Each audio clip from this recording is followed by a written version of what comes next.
دیکھیں نبی صلی اللہ علیہ وآلہ وسلم کو اللہ تعالیٰ نے جو بڑی نعمتیں عطا فرمائی ہیں ان میں سے ایک اس سورت کا نزول بھی ہے، جس میں بشارت دی گئی کہ انا اعطیناک الکوثر، ہم نے آپ کو الکوثر عطا فرمایا، فصل لربک وانحر، پس آپ نماز پڑھیں اور اپنے رب کا نام لے کر قربانی کریں، ان شانئک ھو الابتر، بے شک آپ کا دشمن ہی بے نام و نشان رہے گا۔ ظاہر ہے وہ کافر کہتے تھے آپ علیہ السلام کا کوئی بیٹا نہیں ہے، اور ظاہر ہے کہ عرب کے کلچر کے اندر بیٹے نہیں آگے مشن کو لے کے چلنا ہوتا تھا، تو وہ کہتے تھے کہ نبی علیہ السلام کے بچے بچپن میں فوت ہوئے، صرف بیٹیاں ہی ہیں، تو آپ کے مشن کو آگے لے کے کون چلے گا؟ تو اللہ تعالیٰ نے فرمایا کہ ہم نے تو اپنے نبی کو خیر کثیر عطا فرمائی ہے، آپ کو اللہ تعالیٰ کروڑوں روحانی بیٹے دے گا جو آپ کی دعوت قبول کرنے والے ہیں۔ اس کانٹیکسٹ میں صحیح بخاری میں ایک حدیث ہے کہ حضرت ابن عباس رضی اللہ تعالیٰ عنہما کہتے ہیں، امام بخاری اسی آیت کے کانٹیکسٹ میں سے لے کے آئے ہیں کہ یہ الکوثر سے مراد خیر کثیر ہے، یعنی ہر خیر آپ علیہ السلام کو کثرت کی تعداد میں دیا گیا، فضائل کثرت سے ہیں، آپ صلی اللہ علیہ وآلہ وسلم کی اولاد کثرت سے ہے، آپ صلی اللہ علیہ وآلہ وسلم کے فالورز کثرت سے ہیں، دنیا میں بھی اور جنت میں جانے والے بھی۔ بخاری مسلم دونوں میں حدیث ہے کہ جنتیوں کا نصف میری امت سے ہوگا، اور ابن ماجہ میں حدیث ہے کہ جنتیوں کی 120 میں سے 80 صفحے میری امت سے ہوں گی۔ تو یہ خیر کثیر ہے آپ کو عطا فرمایا گیا۔ تو بخاری کی اس حدیث میں آتا ہے کہ عبداللہ بن عباس کا جب یہ قول بیان کرتے ہیں حضرت سعید ابن جبیر، تو ان کو بعض تبع تابعین کہتے ہیں کہ جب ہم لوگوں سے یہ بیان کرتے ہیں نا کہ اس سے مراد خیر کثیر ہے، تو لوگ کہتے ہیں کہ نہیں، الکوثر سے مراد جنت کی ایک نہر ہے الکوثر۔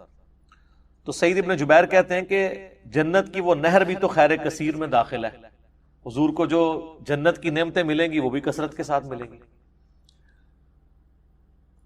تو یہ اس کی جو تفسیر ہے نا خیر کثیر والی، یہ سب سے آپٹیمل ہے، اس میں جو ہے وہ حوض کوثر بھی شامل ہے۔ جو صحیح مسلم میں حدیث ہے کہ نبی صلی اللہ علیہ وآلہ وسلم صحابہ میں بیٹھے تھے تو آپ کو اچانک ایک اونگ آئی، تھوڑی دیر بعد جب آپ کی آنکھ کھلی تو آپ مسکرا رہے تھے، اور پھر آپ نے کہا کہ ابھی ابھی اللہ تعالیٰ نے مجھ پہ یہ آیات نازل کی ہیں، بسم اللہ الرحمن الرحیم، یعنی آپ علیہ السلام نے بسم اللہ سے اسے سٹارٹ کیا، انا اعطیناک الکوثر فصل لربک وانحر ان شانئک ھو الابتر۔ اور پھر آپ نے فرمایا کہ جانتے ہو یہ الکوثر کیا ہے؟ تو صحابہ نے کہا اللہ اس کا رسول بہتر جانتے ہیں۔ تو آپ صلی اللہ علیہ وآلہ وسلم نے فرمایا یہ جنت میں ایک نہر ہے جو مجھے اللہ تعالیٰ نے عطا فرمائی ہے، اور اس کے کنارے کی جو مٹی ہے وہ کستوری سے زیادہ خوشبودار ہے، اور اس کے برتن آسمان کے ستاروں کے برابر ہیں۔ اور صحیح بخاری میں آتا ہے کہ شب معراج جب نبی علیہ السلام جنت میں سیر کر رہے تھے تو وہاں آپ کو ایک نہر دکھائی گئی، اور جبرائیل علیہ السلام نے کہا کہ یہ وہ الکوثر ہے جو آپ کو اللہ تعالیٰ نے عطا کی ہے۔ آپ صلی اللہ علیہ وآلہ وسلم کے الفاظ ہیں بخاری مسلم دونوں میں کہ اس کا جو مشروب ہے وہ دودھ سے زیادہ سفید، شہد سے زیادہ میٹھا، اور اس کی خوشبو کستوری کی خوشبو سے زیادہ ہے، اور جو کوئی ایک دفعہ میرے حوض کوثر سے وہ مشروب پی لے گا اسے کبھی بھی پیاس نہیں لگے گی۔ جنت میں جو انسان کھائے پیے گا نا وہ بھوک کی وجہ سے نہیں، ذہن میں رکھے گا، بھوک ایک عیب ہے، پیشاب ایک عیب ہے، نیند ایک عیب ہے، اسی لیے یہ تینوں چیزیں جنت میں نہیں ہیں۔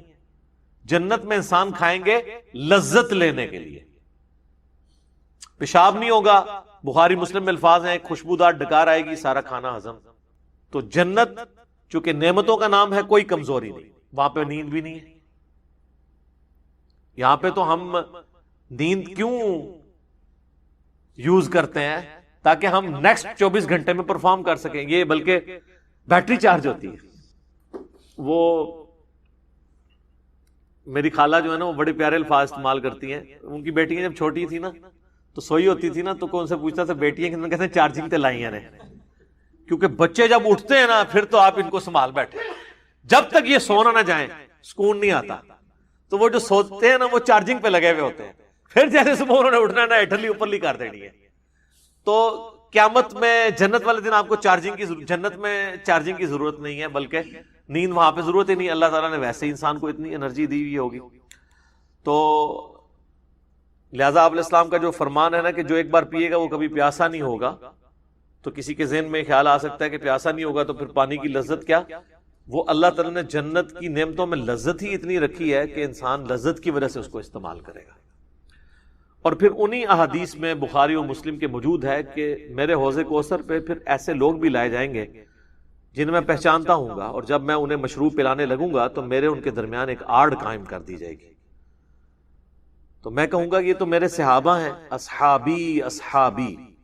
امتی والی روایتیں بھی ہیں بخاری مسلم میں, اصحابی والی بھی ہیں. تو مجھے بتایا جائے گا کہ یا رسول اللہ آپ کو نہیں پتا آپ کے بعد انہوں نے دین میں بدعتیں جاری کر دی تھی اور الٹے قدم پھر گئے تھے. تو آپ صلی اللہ علیہ وآلہ وسلم فرماتے ہیں کہ پھر میں کہوں گا سحقا سحقا لمن غیر بعدی, ان پہ پھٹکار ہو, ان کو مجھ سے دور کر دو جنہوں نے میرے بعد میرے دین کو بدل دیا. یہ حدیث بخاری اور مسلم دونوں میں ہے, اور حوض کوثر والے چیپٹر میں امام مسلم اسے لے کے آئے ہیں, بخاری میں موجود ہے. اس حدیث پہ کامنٹس ہیں عبداللہ ابن ابی ملیکہ تابعی کے. وہ جب بھی حدیث بیان کیا کرتے تھے تو وہ کہا کرتے تھے اے اللہ ہم تجھ سے یہ دعا کرتے ہیں کہ تیرے نبی کی وفات کے بعد ان کے دل سے الٹے قدم نہ پھریں, آمین ثم آمین. تو اللہ تعالیٰ ہمیں حوض کوثر پہ آپ صلی اللہ علیہ وآلہ وسلم کے مبارک ہاتھوں سے مشروب نصیب فرمائے. یہ دعا انسان کو اپنے لیے کرنی چاہیے.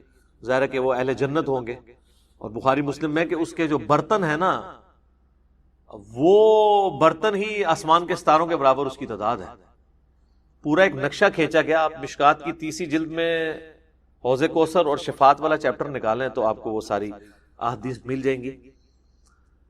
ترمذی اور ابن ماجہ میں ایک وہ حدیث بھی بڑی مشہور ہے جو حضرت انس بن مالک کہتے ہیں کہ یا رسول اللہ کیا میری شفاعت کریں گے؟ تو آپ فرمایا میں کروں گا. تو یا رسول اللہ قیامت والے دن میں آپ کو کہاں تلاش کروں؟ تو آپ علیہ السلام فرمایا میزان عمل پہ آ جانا جہاں میرے امتیوں کے نام مال تل رہے ہوں گے. یا رسول اللہ وہاں نہ پاؤں تو فرمایا حوض کوثر پہ آ جانا. عرض کی وہاں پہ بھی نہ پاؤں تو فرمایا پھر پل صراط پہ آ جانا.